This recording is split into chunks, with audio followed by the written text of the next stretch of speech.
We're thrilled to be joined by this week's Beast of the Week, Jim Gaffigan, comedian, actor, writer, producer, and the king of clean comedy.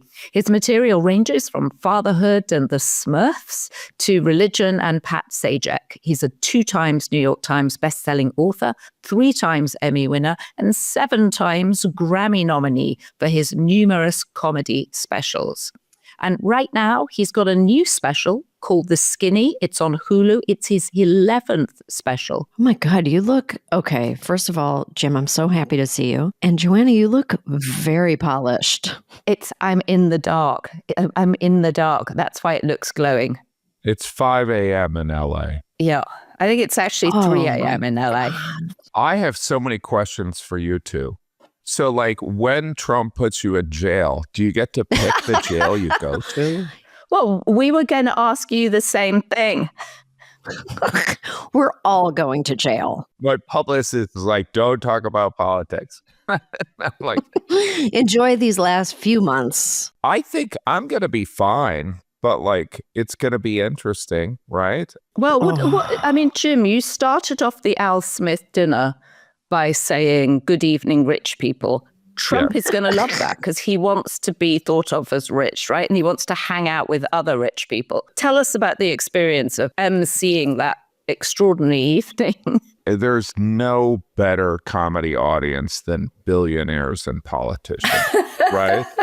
But I do love history and, you know, the significance, or maybe it's just from my perspective, of the Al Smith dinner is so... It's, you know, the tradition is that there's one day where they kind of, you know, poke fun at themselves. That's the first time I was ever in the room with Donald Trump. And like, he has a true gift for like communication. I describe it, he was kind of performing on his heels, you know, whereas like, you know, as a comedian or an actor, you're kind of on your toes. And he was just reading through, killing the entire time. So it was really fascinating to witness essentially someone kind of mumbling through and killing.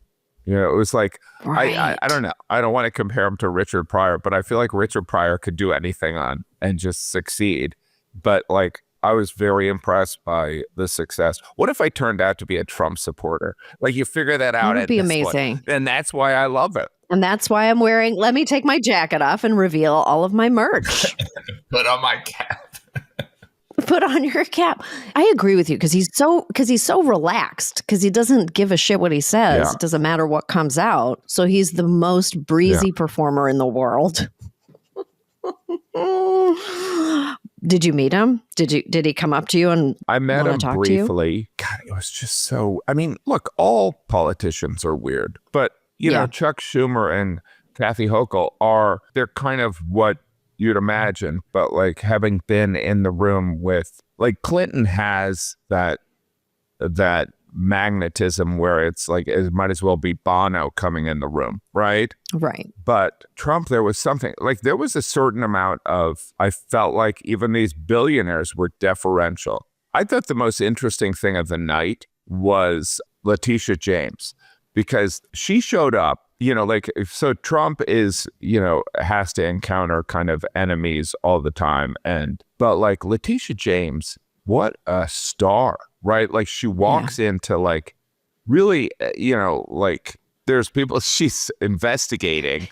And there's also people that are possible or future competition. And she was just cool as an ice cube. It was really incredible. Did they meet at all? Because obviously she's led all the charges against him in New York as the AG. Did Donald Trump and Letitia meet? Well, there was a dais room where we were all back there, but we were all kind of lined up. I don't think they interacted. In the end, it's very high school. It's very entertainment industry where it's kind of, there's a civility, a kind of, you know, the entertainment industry is all very fake. Like, everyone's a big fan, right? Right. Oh, I'm a big fan. You know what I mean? It's just the price of entry. And so I was fascinated to see that these billionaires and then the politicians that really need the billionaires, right? So it was really interesting. Events like that are so freaky. Like, I remember the first time going to the correspondence dinner in DC, and like George W. Bush was the president, and all these journalists were winning awards for writing stories about how he's a war criminal. And then everybody stand on the stage together and take photos together, and they're like holding a certificate, and they're like, I wrote a story and I said the worst things about you that you probably read my article and hate my guts. And they're just like smiling in a photo. It's so strange. You can't take it personally. It's all, Right. It sounds like a mafia quote. It's just business, right? Whereas I think creative people, to create things, you have to take things personally. But to navigate the business, you have to kind of be non-emotional about it. But politicians, that's another level, because they're doing a constant meet and greet, and the pay is horrible. You know what I mean? The dividends are incredible, though. Right. Yeah. I mean, they all end up being millionaires. Yeah, they all end up rich. Kamala should have gone. Like, I know it was it's like a hotbed of activity, but she definitely should have gone. I mean, you had great jokes about it. I know that we're in the middle of this never-ending autopsy, but I think that was a mistake. And by the way, her campaign manager, I saw this, her campaign manager is from Boston. Her brother is a politician in Boston, so they can't claim ignorance. I think there was kind of like, this might be a bad thing. Trump just kind of tearing into, I mean, he did tear into de Blasio, which was like, all right, I mean, well, we're all going to tear into. No, but it was one of those things where you're like, all right. It's like a strange level of bullying. It wasn't even kind of giving shit. It was just oddly harassment. Right. Which was harder, opening for Donald Trump at the Al Smith dinner or opening for the Pope when he came? Oh my gosh. Both of them no-win situations, right? It's just the Pope. Opening for the Pope was just, that's, no one's coming to see the comedian. You know what I mean? No one's like, the Pope was good, but the comedian was better. I think it was more terrifying. And also it's Philly. In Philly, they're looking to kind of, it was just, what level of irreverence can you engage in, when or sarcasm when you're following someone who's doing a beautiful dance routine in their wheelchair that they're confined to. It's like, it's hard to do stand-up after that. But I would say that the Al Smith thing was scarier in a way because it was the loyalists of Trump and the loyalist of Kamala. I knew that I was going to anger them on some level. And part of me, I don't care and I love history, but part of me is like, well, I do want my kids to go to college. Right. How do you it's so funny because you're just like I'm going to say this, a titan of comedy. Is that okay for me to say? But what did jitters feel like in you? Like, do you get nervous? Do you kind of agonize and you're like, oh God, Al Smith is in 5 days. The countdown is on. Like, what does that feel like? I mean, I think it was all surrounding the Trump thing because there was this calculation that if he's like, I don't like this guy, he could bring it up and tell people, and his loyalists would be like, whatever you want, we'll take him out. You know what I mean? It's like, there are people in the entertainment industry that have a security detail. Yes. And you're like, do you really need that? And they're like, yeah, I do. And I'm like, really? And they're like, yeah. And so that's just weird. I mean, and I think that Trump does have a certain amount of sense of humor, but he could sick people on someone. You know what I mean? And it doesn't take much for that window to open and the winged monkeys to fly out the window. Yeah. They're easily triggered. I appeared on The View. I don't want to brag, but I was on The View. Mm-hmm. And the amount of anger that prompts from people. It's a show called The View, which would lead you to believe that someone's going to articulate their view. But people get angry. It's like, just don't watch it. You know what I mean? If it's that upsetting to you. But I think it's fascinating that this show that is, people talking about how they feel on issues, and they're not universal opinions, really. It just angers people. It's so fascinating. Just like a coffee clatch. Yeah. That everybody's maximum. It is just like we are in like maximum overdrive all the time. People are so angry about something the other day. I was like, you got to pace yourself. Yeah. You got to just like, you do need to take a break. I do feel sorry for the hosts on The View because I've been doing it for years. And, when you go, you watch, they do their first segment, and usually there'll be one topic from the news. There'll be, like in W's era, there was a certain thing, and Obama, like, people are criticizing him for his suit. But like, I did a couple days ago, the first segment was like, all right, we have to go through these 13 points. Like, they had to cram everything into like one segment. And each of them were lightning rod issues. What are your 13 hottest takes on these 13 issues? So I said this. There's going to be kids in cages. We got to move on. It's just so, we live in such a weird time. Oh my God. Okay. I loved The Skinny. I watched it. I think it's great. What is your process like? What is your writing process? You've done so many. Was this your 11th special? Yeah. Oh my God. But, I love it. It's all self-assignment. And some of it is just the fear of, I'm always touring. So, people coming to a show, they need new stuff, and, challenging myself to talk about more, things that might make me uncomfortable is a good assignment. But yeah, some of it is, it's just so rewarding. It's just that, as the creative outlet of stand-up is so immediate. And also, sometimes I'm just complaining about my kids. Well, you have almost as many kids as you have specials. So many kids. A lot of kids. 5 kids, right? 5 kids in New York City. And I love New York, but it was a mistake. It was a total mistake. Yeah, that is a mistake. I only have 3. I feel like such a weakling. I feel weak. Yeah, and I've only got 2, and I still couldn't manage to talk to both of them every day. So, A, how do you travel together? And B, how do you manage to talk to every one of them every single day?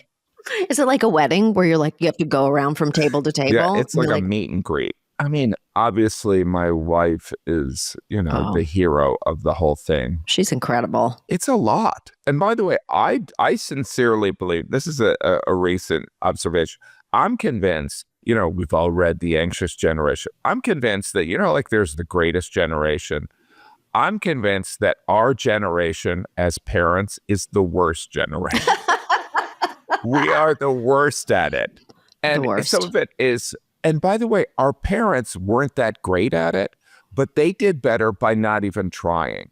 It's really sad because we're trying so hard and not good at it. I don't know. That's my takeaway. Well, they didn't try at all. And we all had to work really hard to build our lives. And now we're trying so hard that their experience of life is so different and they're so demeaning to us.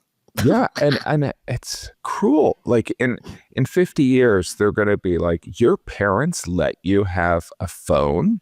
And we're going to be like, we're essentially giving them cigarettes. We're giving cigarettes to a 3-year-old. Like we are, but we didn't know. Jim, The Skinny is about you losing weight. And I wanted to know whether or not, John Cleese always said that once he started having therapy, he stopped being funny. I'm fascinated to know what's the impact of having lost weight on your creative life and also just physically. Yeah, because it is, it's an appetite suppressant, but it is, and I joke around about how it's, and they're going to discover that it probably helps people with other compulsions and obsessive behaviors. And I joke around about how, like, I feel no emotions now. But so you feel like you're a British person? Yes, I've become very Anglican. No, I don't know. Some of it is, I feel like it makes me behave like a normal person. So instead of eating 2 boxes of Triscuits, I'll just eat a half a box of Triscuits. That's my ad for Manjaro. No, I don't know if it's changed that much because some of it is writing stand-up is something I enjoy doing. So it's not like it's not like my lifestyle's changed that much outside of just not consuming food constantly. What was it like touring with your son? Oh my God, that's a lot of stress. Okay, tell me. Imagine you're about to go on. Yeah. And then before you go on, the person you love and care about is about to go on. So it's just this unnecessary amount of stress. It is great, but it's a lot of stress. And I'm going to do more shows with him during his spring break. But it's weird because it's one of those things where he's good at it, but you have to be mentally ill to want to do stand-up. And I don't know if he's that mentally ill. Like he enjoys it, but I don't know if he wants the life. Because when you would tour before, your family didn't come with you. So you did you feel like you had the freedom you were just like very focused on the work, but now you've introduced a little bit of parenting into the touring? I would tour like on spring breaks. Okay. We would get on a tour bus, or during the summer we would do a tour bus. And so there were a lot of Thanksgivings at like in Las Vegas, and we used to go to Milwaukee. My wife's from Milwaukee, so they would be present at a lot of the shows. But as they got older, they were less interested. But yeah, so there was kind of every family trip was kind of, I would do a show to kind of pay for the trip and stuff like that. But yeah, I would say there is, but now when I go, like, so I'm going to Philadelphia next week, and like those days off will be, I'll be able to sleep. I don't have to wake up to get a kid to school or to beg them to get dressed to go to school. I can't imagine what it's like trying to get 5 kids to get dressed to go to school. Oh my God. Again, I'm not good at it. I do maybe a fraction of what my wife does, and we're not succeeding. I take no credit. I once filmed a bit where we would have our children lined up and we would shoot them in the face with a water cannon filled with hot oatmeal to get them ready for the day. And I feel like that's kind of what it feels like. That sounds so much fun if you're a kid. I have a friend, and her and her husband are both comedians. They have a teenager. And she told me that, she goes, our daughter, Bonnie McFarlane, who's very funny, she goes, our daughter has gotten up on her own and gotten herself to school since middle school. And I'm like, what? Because like my kids, like Monday morning is kind of always a surprise for them. Like they're just not prepared. You're like, what? There's school? And so it's just, they're like, oh my gosh, I have a backpack. It's all new. Yeah, that sounds very familiar. Self-reliant kids. That would be amazing. Do they watch your specials? Do they like your comedy? Do they appreciate when you make jokes about them? They're not interested. They don't care. If I'm on SNL and Chappell Rowan's there, they'll be excited about that. Or like I met, I was on the same SNL episode as Mulaney. They're excited about that. But otherwise, they're like, one time I walked by my daughter's room, but she's now 15. I think she was 13, and she was talking on the phone. She goes, yeah, my dad's a comedian, but it's for like old people. I was like, yeah, all right. She also thought that, like, we tried to get her to watch the halftime of a Super Bowl, and she thought Rihanna was old. And I was like, Rihanna's old? So, Jim, what is the process of how you write a joke? Do you I feel like a lot of your comedy is from real life. So is everything copied to you? Do you workshop it? Do you try it out?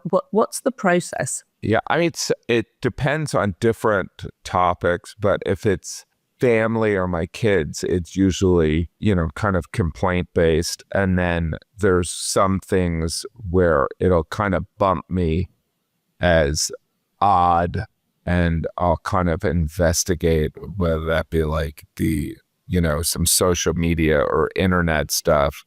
And then it's weird. Like the religion stuff, I mean, it just keeps coming up, and it's this ancient topic, and it's kind of all been done before, but I kind of find it entertaining because it is something that appeals to atheists and believers, which is kind of fun. But I don't know. I wish I knew the process. I'd probably exert a lot less effort. Does Jeannie take jokes out of your stuff? Is she like, no, or I like this one, but I don't like this one? She will say things like, I don't like that. And, we used to much the collaboration, and I know you and your husband, it's like, as your kids get older, it's harder to collaborate. You're essentially just trying to get things done. Her writing participation varies dramatically. And sometimes she'll see a show and she'll be like, I can't believe you're saying that. You know what I mean? But it's mostly good. Like, what are the products that you watch together? Like, do you and Jeannie watch TV shows together? Jason and I have like separate viewing habits now. Oh, really? Like we just watch totally different things. Yeah. We rarely come together. Do you do that? My wife loves, murder stuff, right? Okay. So Dateline, that's her relaxing, hearing about someone, murdering a spouse. She loves that stuff. I like history and I like, politics, kind of the kind of summation of the day thing. But yeah, there's been a long ongoing compromise. I would much more be into Sports Center, but I kind of gave that up because it's just, again, if someone has like, if you're in bed and we watch TV in bed and you're like, well, I have to compromise. I can't be like, hey, you're going to love watching Stephen A's take on the Cowboys. She's not interested. So, we find middle grounds on things that we'll watch, which is usually, I would say it's kind of like news, kind of politics stuff. Right. Well, I will say that Jason and I watched your special together. Oh, that's and nice. we loved it. Oh, well, thank you. I know that's like the first thing we've watched together in like a year or something. Well, like by that. the way, it's like also as I find it really complimentary because like I think funny people typically are less likely to consume comedy. Oh, yeah. You know what I mean? Like like there's great shows that I just have no interest in watching. I'm like, that are comedies. I'd much rather watch a drama than a comedy. Me too. Like some things that you watch or that people call you to watch feel like work. Like you're like, I know I'm supposed to want to watch this, but it feels like work. I would say that like actually in particular, your specials are an exception to that. They're just like smooth. There's no there's no work. It's like there's no like, oh, how did that get like. You can relax. Like that's a different experience because you can relax because you're in good hands. But like a TV show, like a comedy show, like a half hour, we are incapable of watching. Right. Because we make All right, here, those. I have a question for both of you. Mm-hmm. Have you seen The Masked Singer? I see commercials for it. Yeah. I love Ken, Dr. Ken, great guy. I know it's a big hit. Yeah. But I see it and it's like they take the hood off and they reveal so-and-so. It's like, what is going on there and what is the appeal? Yeah. And I also feel like it's edited in a way that feels like I'm on psychedelics. Like I feel like it's like just like having strobe lights for someone who has epilepsy. I'm like, I can't handle it. I'm like, give me a drama about the Troubles. Yes. In Ireland. Right. This is relaxing to my brain. I never know who the people are if they unmask them anyway. So I'm like, Yeah, they kind of like, they're like, can you believe it? It's John so-and-so from the third season of... You know what? I will watch The Masked Singer if one day Joanna Coles is one of the masked Oh my singers. gosh, it's Joanna Coles from the Daily Beast. Jim, it's particularly fun for me to talk to you because I watched you when I first moved to New York 25 years ago at the Gotham Comedy Club, and you would be doing a sort of 10-minute stand-up with sometimes Jerry Seinfeld, a political commentator called Walter Shapiro. There were various other people, but you so stood out because you were so funny, and also actually because you didn't curse. And that also felt different because often, especially when you're seeing people try out, you feel that you get this stream of curse words, which sort of sets up an aggression somehow. A, is that a conscious thing that you don't do it? And B, where do you think comedy goes now with Trump about to swing his legs from the president's chair again. It's going to be interesting, I think, because to answer the Trump thing, because as a comedy nerd, it is fascinating because the trajectory of when he was, because before he was elected in 2016, I think people had an insatiable desire to hear about Trump. And then when he was elected, I remember, because I've never done that type of material, but watching other comedians, then hearing people talk about politics in a comedy club, you'd see the audience kind of look at the ceiling like, I came here to not think about this. You could reference it in kind of acknowledging a certain amount of chaos culturally that was occurring. But I don't know what's going to happen. I think that it's going to be one of those things where people, unless it's a show, like a television show that focuses on that, or even Seth Meyers doing a closer look, I don't think people are going to touch it because it's too loaded.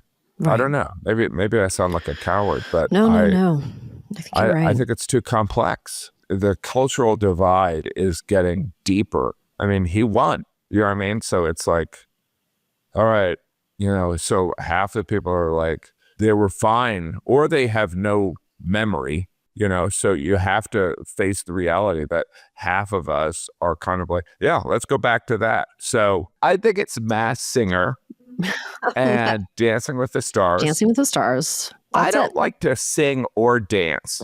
Maybe that's some of my No, that problem. makes you the perfect contestant. And also, once you've finished your course of Monjaro, you'll be able to dance like a total star. You'll be able to dance and be masked. And do lifts.